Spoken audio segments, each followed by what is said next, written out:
Hello, everyone. Thanks for joining in. So I've got Jitendra Sedef on the line. He's going to be joining us very soon.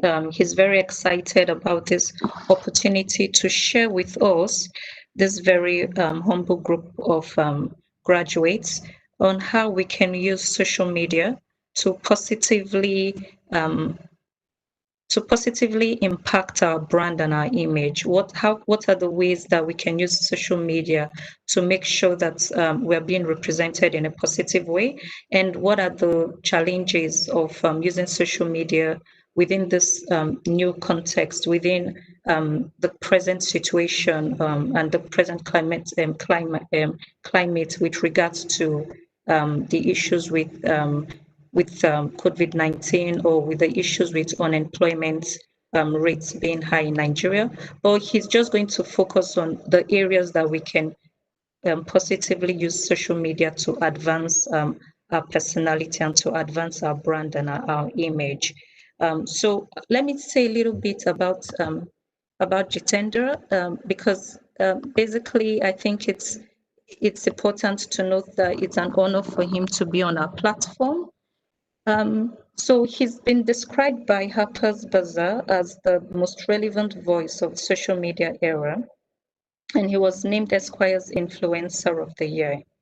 Jitendra Sadaf is the world's leading celebrity brand expert, a trailblazer in pop culture.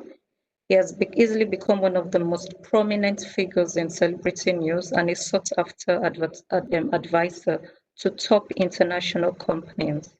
Jitendra's research on the power of YouTube stars continues to make global headlines and has gained him influencer status with over 1 million subscribers on social media.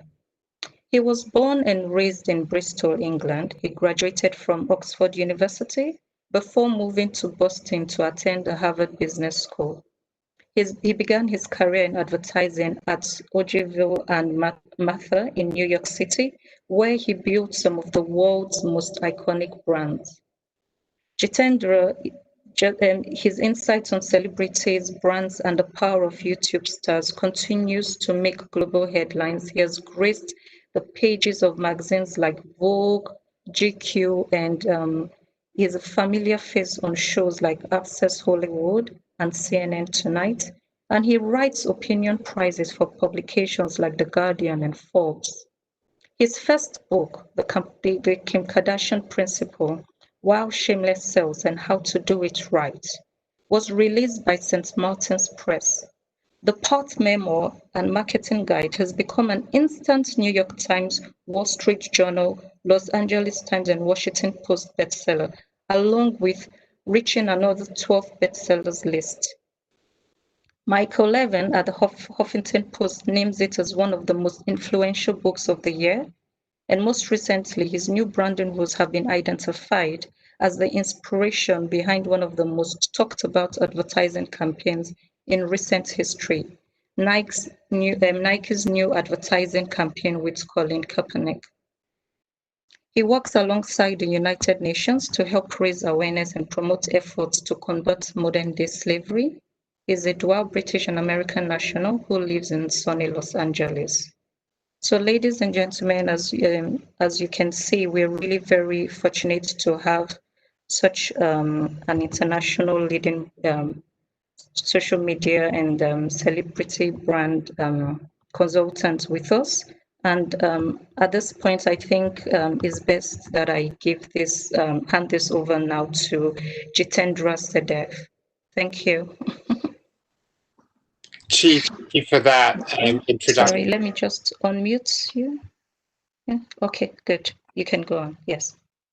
Chief, thank you for that introduction, and thank you so much for having me speak to your members of the graduate. It's an honor to be here, and it's an honor to be speaking to important parts of the world. Unfortunately, I haven't had a chance to get to Africa yet, or even Nigeria, but I hope to meet you all in person someday soon. I wanted to make this session as helpful as possible to you. So what I will do was I'll talk a little bit about what I think is important within the arts and media sector for those of you who are looking for a career within arts and media. And then I'd be happy to take questions and answers after. So look forward to answering your specific questions.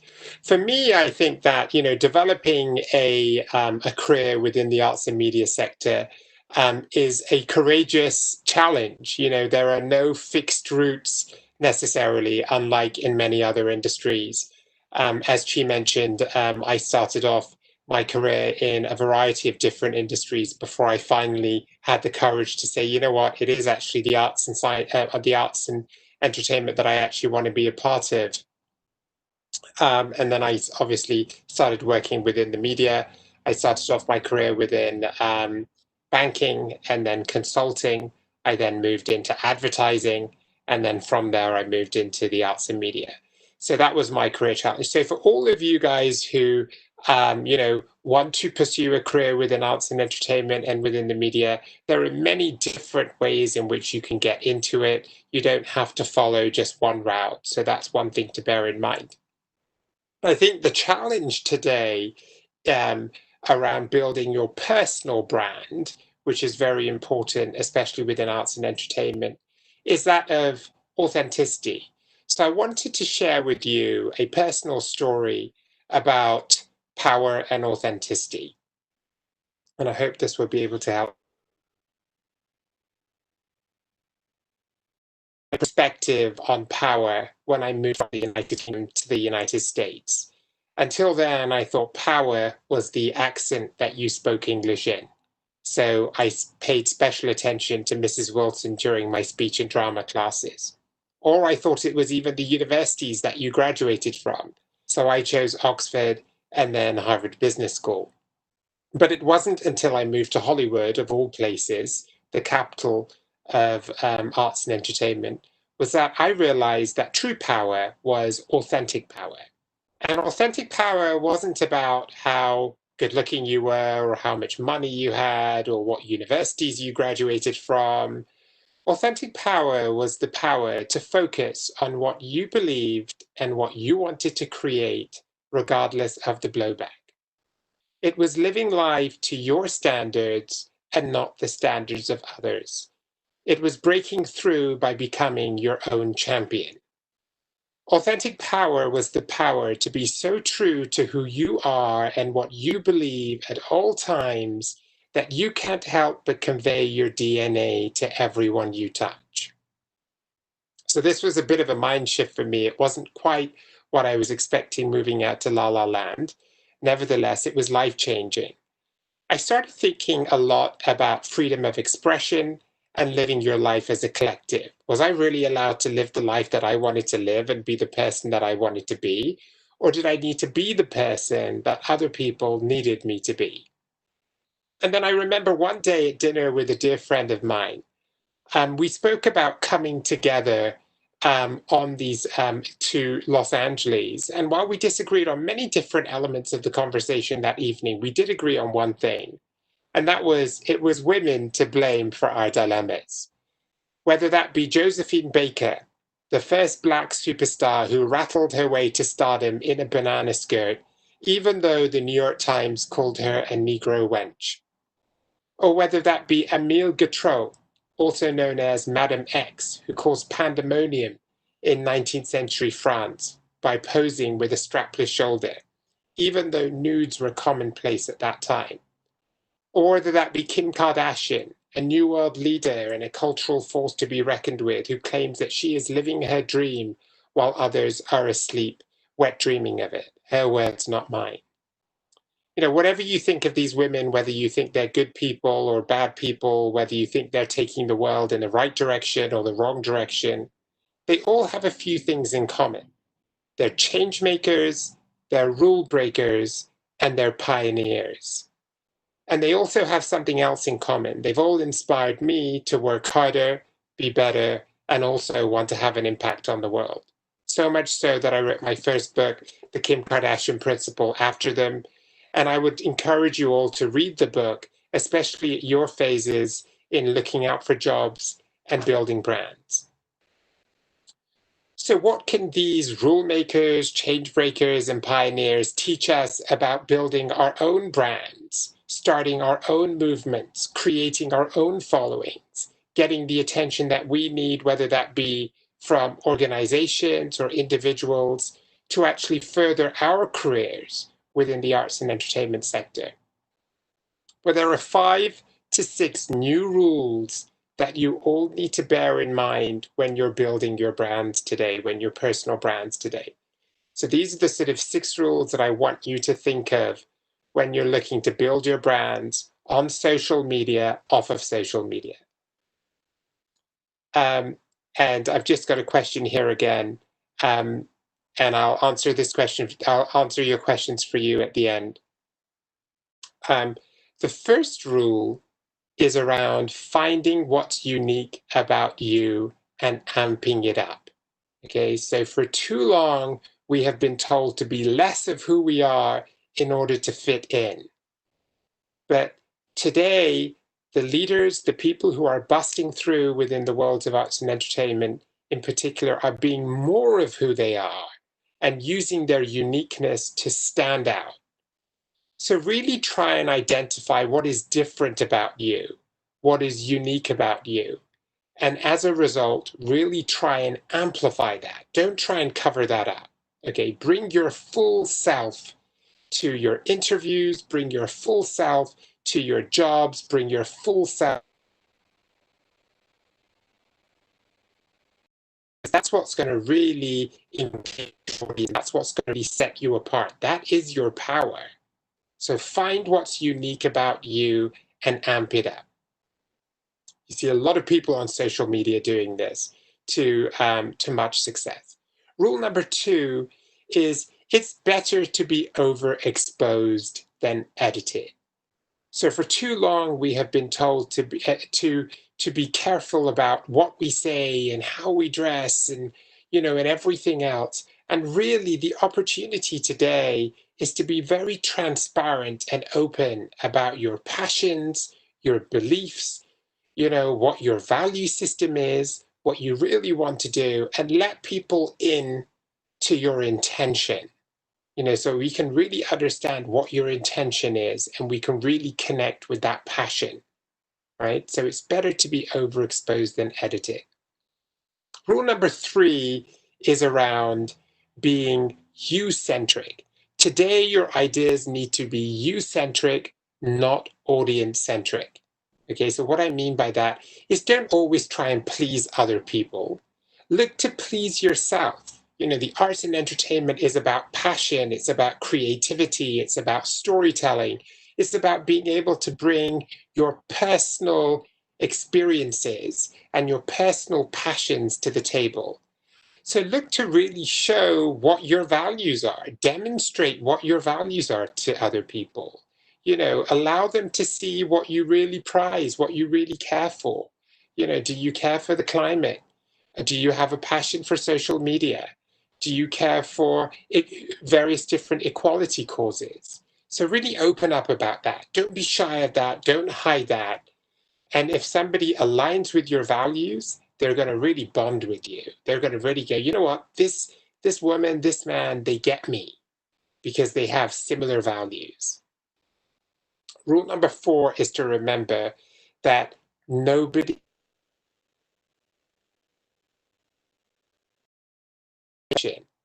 because it's your flaws that make you fascinating. Okay, it's your imperfections, it's your ability to accept that you're not perfect and things are not always going to go according to plan that is going to give you the strength to get to your end goal. Okay, so embrace your flaws because it's your flaws that will make you fascinating. They will make you more human towards people.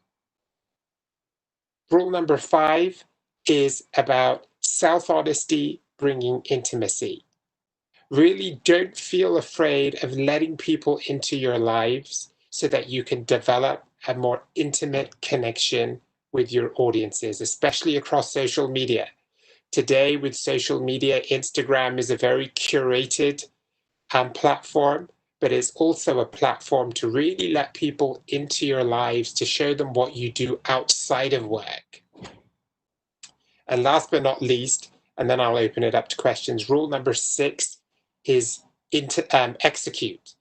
So go out there, try different things, see what's working, see what's not working, and keep experimenting. Okay, today there is more forgiveness in the marketplace than ever before to try different things, see what you like, see what you don't, see what people are responding to. Okay, so don't be afraid to get out there and to give it a shot. All those ideas can be summed up, those 6 rules can be summed up in an acronym called SELFIE, SELFIE. Surprise, expose, lead, flaws, intimate, execute. Again, it's all available in the book, The Kim Kardashian Principle. And it's a way of really building effective brands in the marketplace today. So with that in mind, I would love to also say that as future leaders, you not only have a responsibility to others, but you also have a responsibility to yourself. So every time I find that I'm the only South Asian person on a red carpet or in a 30-mile radius on a TV studio, I think of the words of Maya Angelou. Every time you see me, I come as one, but I stand for 10,000. Every time you see me, I come as one, but I stand for 10,000, because you not only know who you are, there's power in the collective. You don't get what you wish for. You don't even get what you hope for in arts and entertainment. You get what you believe in. And today, I do hope there's going to be a stronger sense in your true, authentic power. Now, having said that, I would love to open it up to questions now. So I'll be looking on the side for your questions with regards to how you use, how you move forward within your arts and entertainment careers. Okay, thank you very much. That was a very powerful speech from you. I think the message is really clear on how we should positively, try to promote our brand. But I think one thing that I would like to echo was what you said. When you stand for yourself, you stand for 1,000. We're just a small number, a small group here that are trying to make a difference. So I actually think that message will resonate very well with everyone listening, and really just continue to motivate us to keep pushing. And sorry, just to say, and so much of, to bounce off your point, so much of the, so many of careers within, entertainment and arts are entrepreneurial careers. And it can sometimes be a very lonely and soul journey where, whether you want to be a writer, if you want to be a director, a producer, whatever it may be. So really, you are standing for something much larger. You have a larger voice, and we have to have that responsibility to understand that, look, so much of this is a personal journey that we're on, and we should have a responsibility to also represent our communities. Exactly. And I think I wanted to quickly ask something in terms of when you said you quickly realized that, you wanted to go into the media sector. Could you elaborate on what you thought, what experiences you faced in terms of challenges trying to, go into this sector, especially because I think it's also good to note that you were a professor, right? So how did that, how difficult was it to finally come to that decision and that conclusion that you had to go into the media sector, and what challenges did you experience in leaving what you had already, leaving it behind, and taking up this new role? Yeah, well, let me start by saying that yes, I did. I thoroughly enjoyed lecturing on my course at the University of Southern California, and I think that was my way of really wanting to come back and develop this new breed of graduates that needed to think differently in order to break through within the world of entertainment, marketing, and branding. But really, the challenges that I had, moving from a traditional career path, to speak. I started off in banking and consulting, and then wanting to move within the world of media and entertainment. That's really an internal challenge. The internal challenge was very much about saying, am I brave enough to take the plunge? Uh, Sorry, there's Chi. I think you might want to take off your mic because there's a lot of background noise. Okay, sorry about that. Okay, if you just mute yourself. Thank you. The challenge for me was essentially, being introspective and saying that, am I ready to do this? I knew that I really wanted to do it and I had a burning desire to do it. So the challenge for me was very much to be personally in a space where I was like, I'm willing to take the plunge. I was so used to working in teams before and organizations before and having that safety net, having a blanket. And then I realized that, what, I didn't really know anyone within the world of media and entertainment. I didn't have any family members or, any close friends. I mean, my network was all from Oxford and Harvard, and many of those people go into business functions. So, I think that it was me realizing that, this was something I needed to be true to myself. I needed to live my authentic life and I needed to have that level of self-belief, because if I didn't believe in myself, no one was going to believe in me. And I think that's really a lesson for, new graduates who are looking. It can be a very difficult industry. It can be an incredibly challenging industry, especially if you want to be on the creative side of media and entertainment, especially if you want to be in front of the camera, if you want to be a writer or a personality or whatever it may be. It can be incredibly challenging. So you have to keep moving forward and you have to keep proving yourself, not only to others, but to yourself. So that's a nice challenge that you set yourself. Okay, so I think I had Ayodeji who wanted to ask a question. I'm just unmuting him now. Ayodeji, are you there? Yes, I am. Okay. All right. Yes, go ahead. Good day. Thank you so much for the opportunity. Okay, I'm not in the arts and the media space, but I got a mail yesterday that encouraged me to join for this session, and I'm glad I joined. Um, Personal branding is one thing that people in this part of the world don't pay attention to, and when that is not done, even when people get to become leaders, maybe say in the sciences, in technology, they don't pay attention to how their actions, when people are not saying, could have an impact when people later find out about those things they are doing.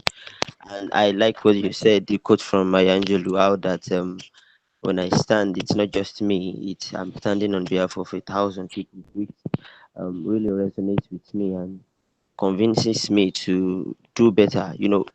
Oftentimes when people see us outside, it's not just what we stand for at that particular time that they see.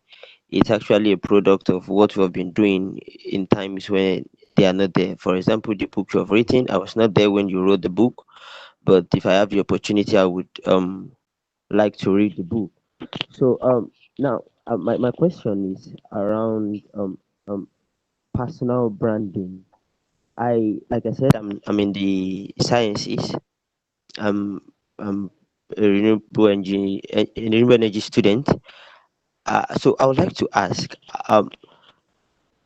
i- is there a limit to me um um looking into personal branding? Because I think as a person, I think the way I present myself in the public space actually matters a lot in communicating whatever idea I have and the way I think to people, which I believe will change people's life and state. So, is there a limit to me looking out for my own personal brand? And is there a way to personally make my branding effective?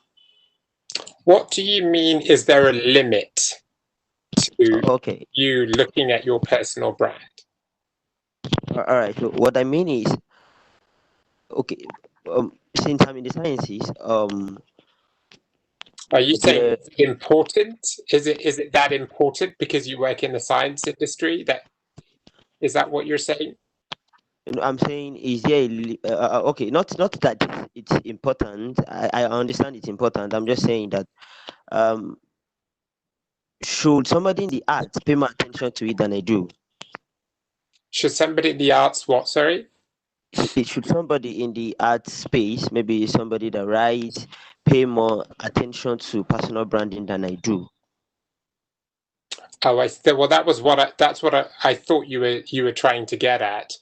I think it's a very personal decision.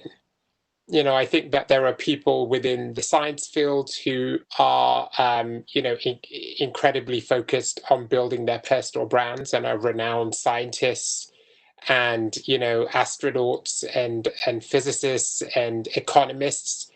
And there are other people who are less focused on that. I don't think any one industry um, requires you to be more focused on your personal brand than others. I think that it's a very personal choice. It depends upon how much value you want to create in your own brand. It doesn't really matter what you do. How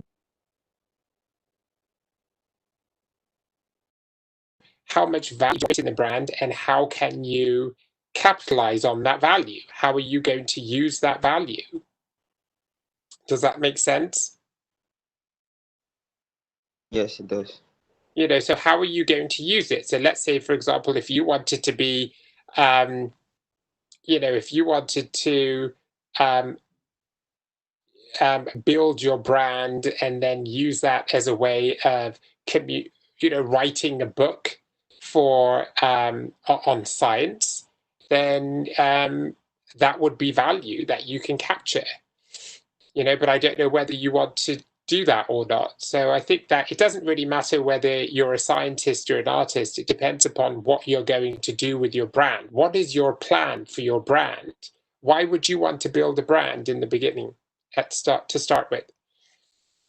Do you have the answer to that? Why are you building a brand? Thank you. I I have plans to write a book, like you said, and I I I really want to get into the well.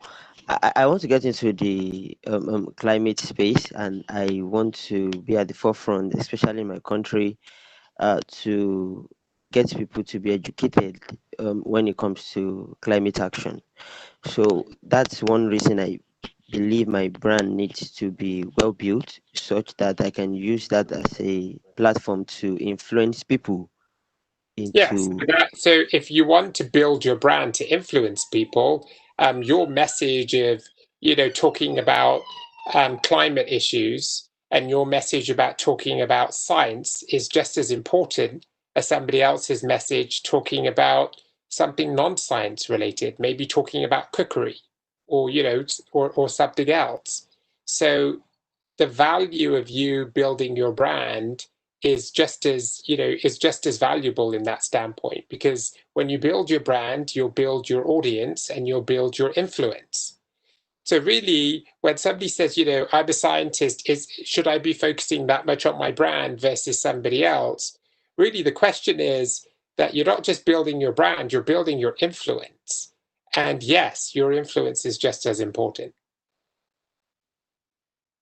Okay, so we have another question, but before then, I think one important one is maybe which is where IODG was coming from. It's for others listening who are not in the arts and media sector or who are not in the field, but because these days in this new age, everyone has a social media, profile. Everyone uses social media. They might be interested to know how how important it is to just understand the strategy of using social media in ensuring that their image is always positive. So I think that's also an area that he's coming from. I think I've got 2 or 3 more questions, but I just wanted you to quickly just touch on this from that angle of, even if I'm not in the arts and media, I'm applying for jobs. I have a LinkedIn profile. I have an Instagram profile. What kind of content should I be sharing? In order to make sure that, should I be sharing just any content, posting just anything, or should I just make sure that, I focus on something, this is a message I want to focus on, and anyone that sees me will easily identify that I'm passionate about this area. So for him, he's passionate about renewables. Yeah, I think one of the first things is I would encourage people on this platform to connect with me on LinkedIn, and then they will be able to see what sort of content that I post. And the content should be what you're interested in, and also what content you think would be valuable to others, especially with LinkedIn. You have to understand who your audience is. It's a business audience. People come to LinkedIn to understand about business issues, leadership in science. We have, most recently I posted on LinkedIn about the female professor who is leading the COVID-19 vaccination from the University of Oxford. And also LinkedIn gives you an opportunity not just to post about to show people, your interest in business, but also to show people your interest in what your values are. We had the last person I spoke to talk about the fact that he wants to implement, industry. So there's an opportunity to do that. I think you should be posting regularly on LinkedIn to build up the audience and to build up, interest in your content. And you should really be able to show people what you are personally interested in and what excites you within the world of business. And I think that would be a good start. Okay, all right. So I will then hand over now to the next person online, Moses Oluma, who has a question for you. I thought it would be more interactive if they just speak rather than type. So Sure. Moses, please go ahead. I'm going to unmute you, Moses, just a second. Okay, yeah, there you go. Go ahead, please. Good morning, all. For a quick one, very, very, very quickly. My question is, thank you for this wonderful session. Even though for me too personally, I don't plan on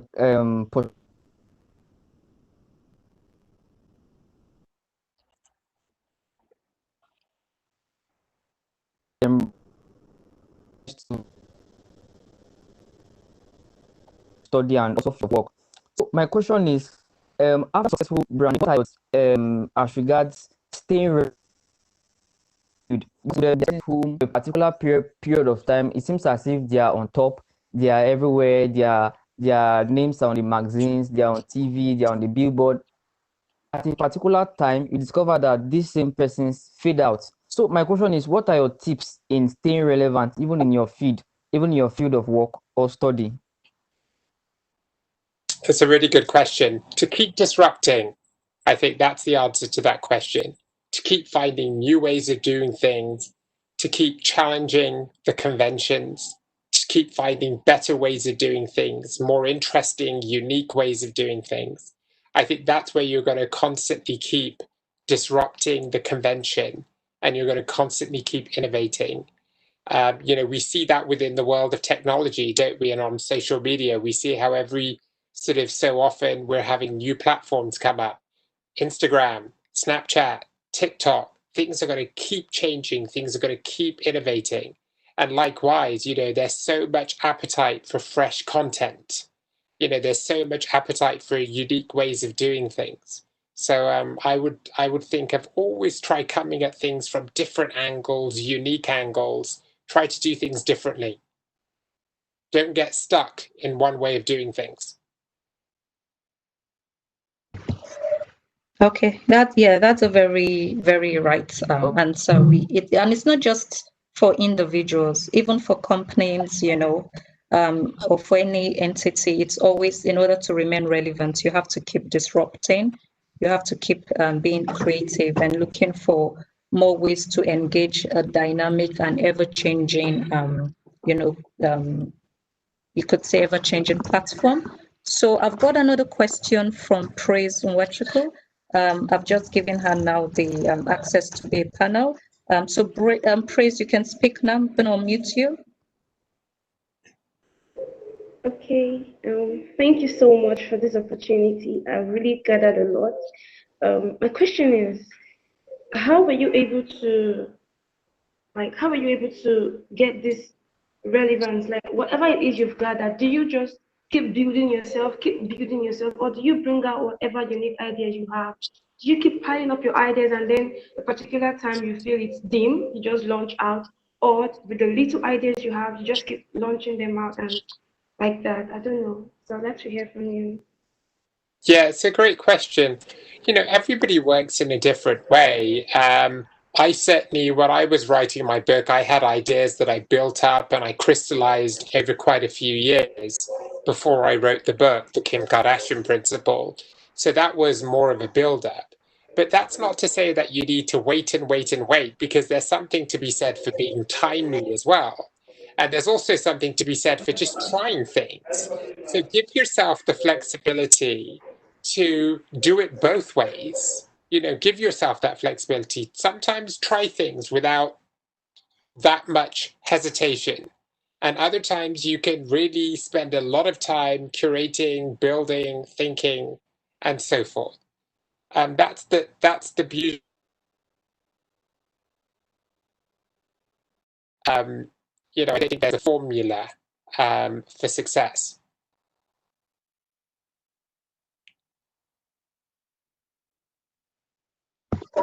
Okay, Praise, did I answer your question?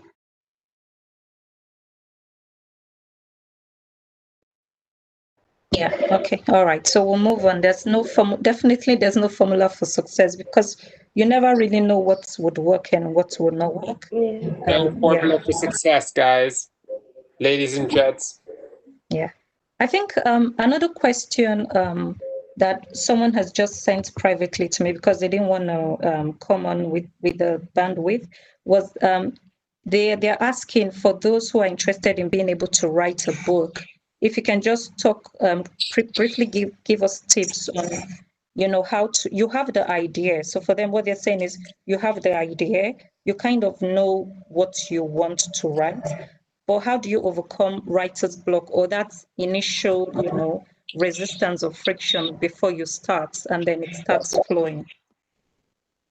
Well, I think that, like anything else, writing requires practice. So, if you want to be a writer, you have to really just start writing.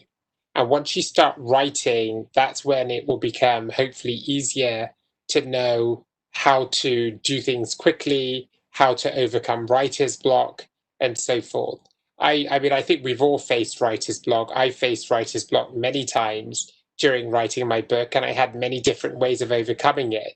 Usually it was just like looking at my computer screen for 3 days, and then boom, it would come back to me. So unfortunately, I don't have a clear answer on how to overcome writer's block. But what I would say is that if you want to be a writer, write. And if you have a book to write it, and don't, you don't have to hold out for a publisher. You could self-publish books today. The power of building a brand is that, you can build your audience, you can write for them, and you can sell directly to them. So that's also a route that many authors are going down, and it's a very empowering route. But yeah, good luck with that. I mean, writing is, it can be a very enjoyable experience, an enjoyable career. Okay, I'm just watching the time now, because so quickly it's already almost over. But there's, wow. Yeah, you went so quickly. 10-minute talk. That's what happens when it's really engaging and interesting. But there's a key thing I wanted to bring up here. What we're really focusing on in this particular year for this symposium is saying, okay, how much of a difference or variations are there between what is happening in Nigeria in terms of the opportunities that are in Nigeria as opposed that are outside Nigeria. Yet, I believe that within the arts and media sector, because of social media platform, it's more of a global, there's that whole, it's a world that we're all connected and interconnected with. So you really can easily reach out and understand and see what's going on in other areas of the world. So for those who are in the media, in the arts and media sector, and are thinking that there are more opportunities outside Nigeria than in Nigeria, considering that the platform is very global and we're all interconnected, what would be your parting words of advice in guiding them on how to exploit the opportunities regardless of the location, based on the fact that with arts and media, there's really no barriers or boundaries? Rather, there are no boundaries here. So what would be your parting advice in this regard? Look, I would say I would agree with you, Chi. I would say, look, the world of social media is a global media. It's an international media. This is why I would say, first and foremost, all connect with me on social media, on Instagram, my first name _ my last name, Jitendra _ Sudeb. It would be a pleasure to keep in touch with you guys that way and to see how things are materializing for you. But really immerse yourself across many different accounts and many different platforms. There is still so much learning within the world of social media. It's still a really experiential platform.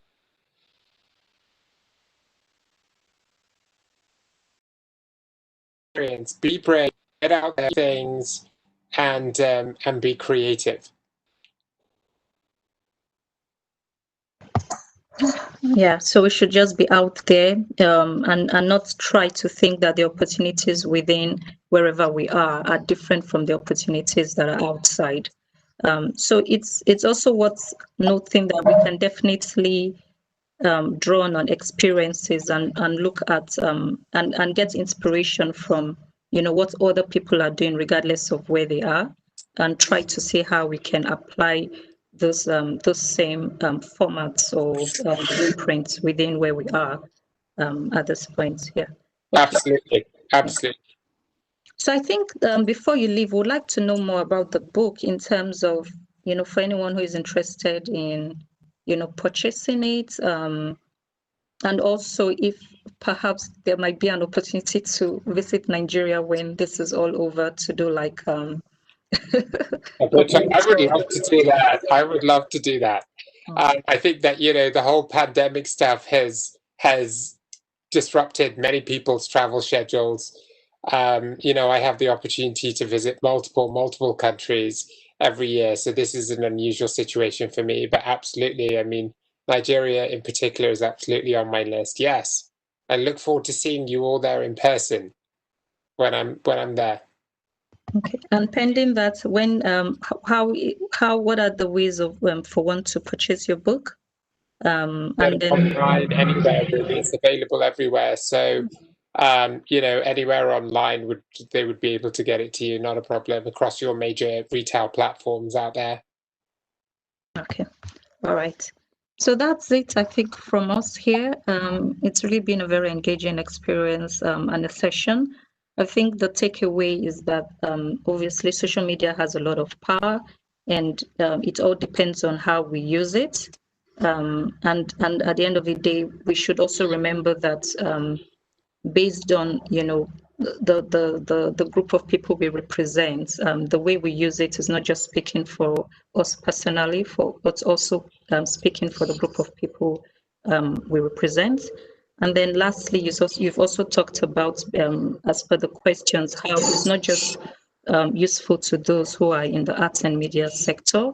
It's also something that is relevant to those who are out, and how to ensure that we can make sure our content and what we share on social media, represents our image, and it's quite consistent with the passion of what we are interested in.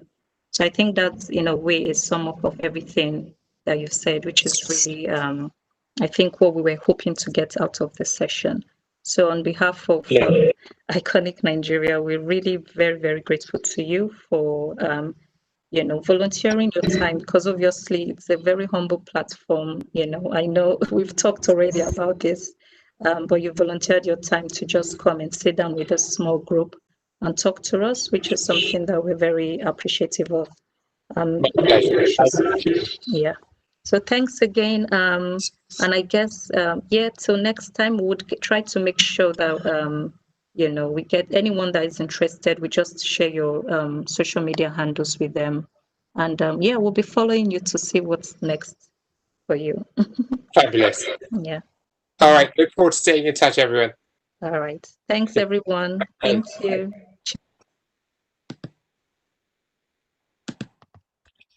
Bye.